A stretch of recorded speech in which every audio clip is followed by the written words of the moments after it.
By our analysis, landing cost of PMS now is close to about 194. Compared to the 145 compared to the 145. price.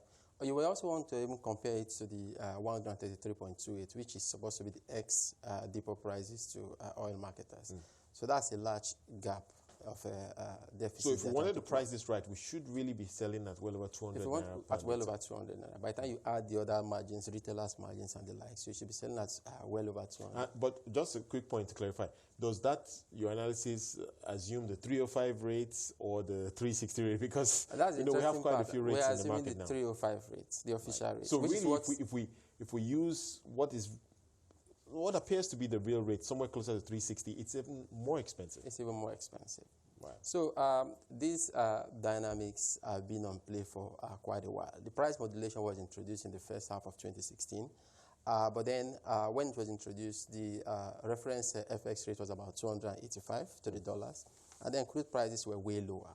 Yeah. But now we've seen a significant shift in that in the framework, basically, because crude prices are now significantly higher and FX has moved. But then the rate remains fixed at 145 with ex-depot prices at 133.28. So it's a big concern.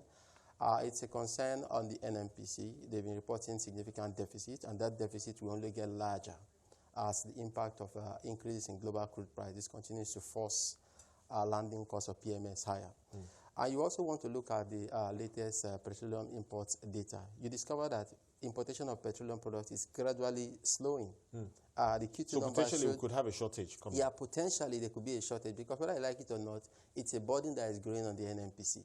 And I was reading a recent document by the PPPRA. They are now saying that now more than ever, it's now very important to actually encourage private investors to come back into the market. And that brings up the question again of deregulation and greater transparency. They started the deregulation move that they've not more or less seen to the end. I think that could come back to the table.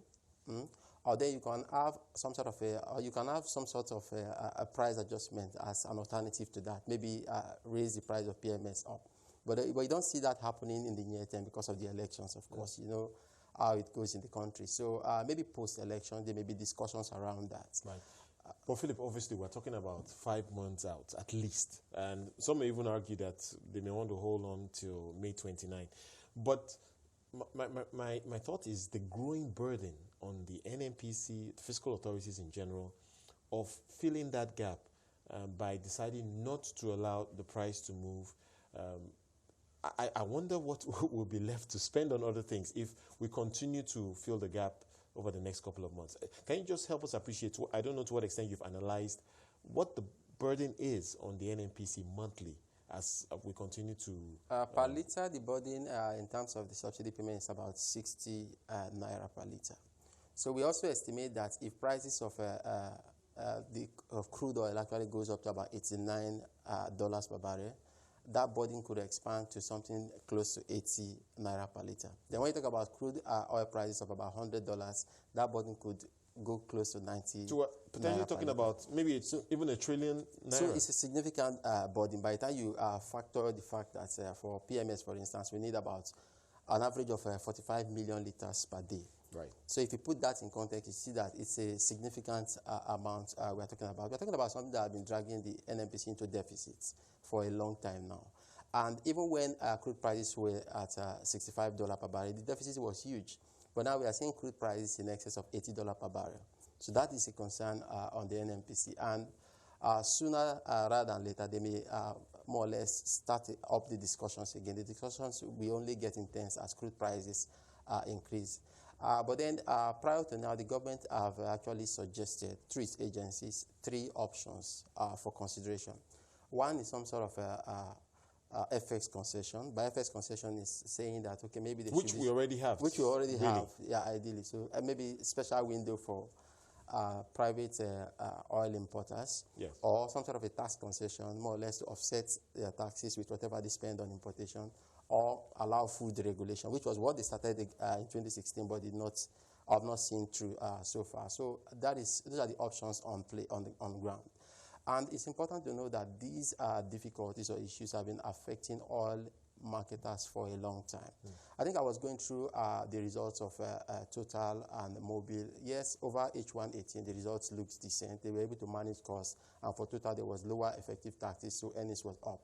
But real value will only be unlocked in the sector if you allow full deregulation, basically. Because what that will do is that it will help them to grow their volumes more. Because at the moment, they're having to rely on NNPC for PMS supply.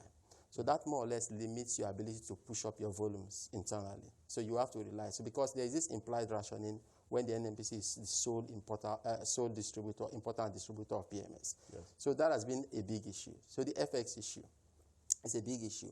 Prior to H216, they were allowed to, a lot of independent oil marketers were allowed to source FX from the upstream international companies, but that was stopped. So after that, we are more or less degenerated into the current crisis that we are facing. So we think that real value in that downstream sector for those players will be unlocked when a full deregulation is considered, or maybe some sort of a tax concession is implemented to take advantage. I mean, with the picture you've just painted, I imagine that the numbers coming out of the listed petroleum marketing companies should really be poor, unless, of course, we've seen them modify their business a bit. And I'm aware that some, for instance, are into the property market. They're doing different things. So help us appreciate how they're coping with this scenario. Yeah, what they are doing, for some of them, they are trying to look into other things. You mentioned the properties business. Some of them trying to actually expand the lubes business, which relative to the PMS segment is more or less higher good margin. Yeah, good margin business. So trying to expand a capacity to do more lubes business. All these are ways to actually cope. And of course, trying to bring down operating costs as much as possible. So these are some of the initiatives they've been putting in place. But we think that the real value will come to play when that food regulation is considered or some sort of a tax concession is implemented.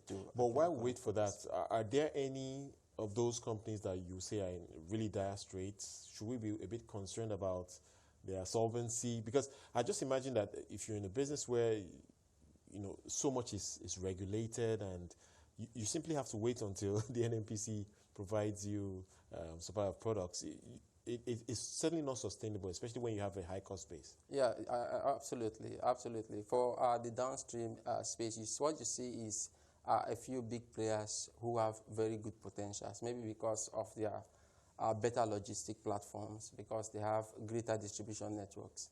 But then all this capacity to actually perform or meet demand will actually be positive. We actually impact earnings more positively once they are allowed the freer markets to play in. And that speaks to the regulation.